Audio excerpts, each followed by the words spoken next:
একজন সাহাবীর নাম সাদ বিন মুয়াজ। কি নাম? নবী করিম সাল্লাল্লাহু আলাইহি ওয়াসাল্লামের সাথে একদম ডান হাত হয়ে যুদ্ধ করেছেন দীর্ঘদিন।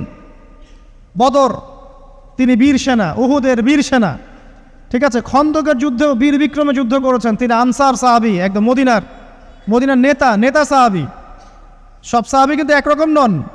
কেউ ছিলেন নেতৃস্থানীয় সাহাবী, তিনি ছিলেন একজন নেতৃস্থানীয় সাহাবী, ঠিক আছে। সাদ বিন মুয়াজ নবী করিম সাল্লাল্লাহু আলাইহি ওয়াসাল্লাম এত ভালোবাসতেন যে তাকে নিজের মনে করতেন, যে সাদ বিন মুয়াজ আনসাররা আমার নিজের।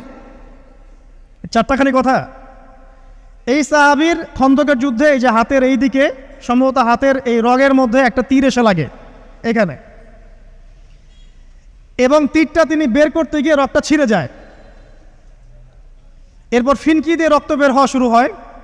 চিকিৎসা করে রক্ত বন্ধ করা যায় নাই, এবং এই রক্তের প্রবাহিত রক্তেই আল্লাহর ইচ্ছায় তিনি শাহাদাত বরণ করেন, তিনি ইন্তেকাল করেন। নবী করিম সাল্লাল্লাহু আলাইহি ওয়াসাল্লাম প্রচণ্ড ব্যথিত হন, মানে মনটা তার খুব নরম হয়ে যায় সাদ বিন মুয়াজ রাদিয়াল্লাহু আনহুর জন্য।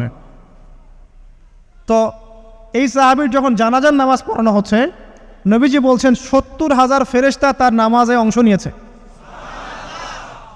আর এই সাহাবীকে যখন কবরে শোয়ানো হয়েছে, নবী করিম সাল্লাল্লাহু আলাইহি ওয়াসাল্লাম পরে জানিয়েছেন কবরের যে মৃদু চাপ, সাদ বিন মুয়াজ রাদিয়াল্লাহু আনহুর কবরেও সেই মৃদু চাপ দেওয়া হয়েছে।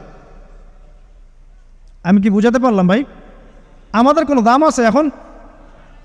এখনকার পলিটিশিয়ানদের কোনো দাম আছে? এখনকার সমাজ নেতার কোনো দাম আছে? এখনকার সুদখোরদের কোনো দাম আছে? এই ঘুষখোর দুর্নীতিবাজদের কোনো দাম আছে? আমরা যারা কাঠমোল্লা হয়ে আছি, আমাদের কোনো দাম আছে?